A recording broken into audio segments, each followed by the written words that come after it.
À l'époque des Carolingiens, les boulangers avaient une technique très étrange pour faire du pain. Laquelle?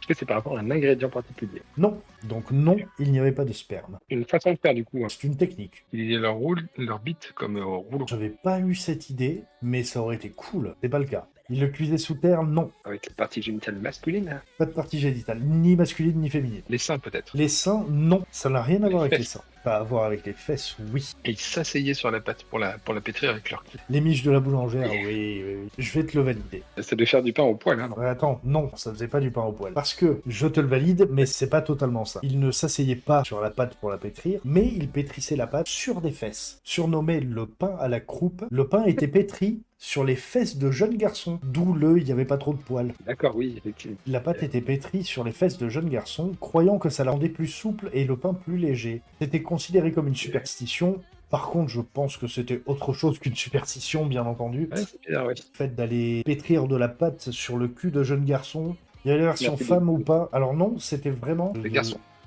Oui, des garçons entre 13 et 18 ans, quoi, des éphèbes.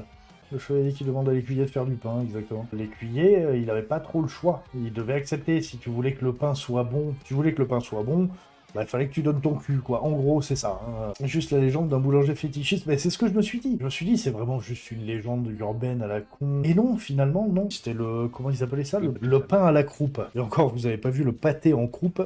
Alors celui-là... Vous mettez du pâté sur des fesses d'enfants. Ah, les goûts étaient différents. Hein. Vous avez envie d'aller casser la croupe, voilà, je te raconte pas. C'est vrai.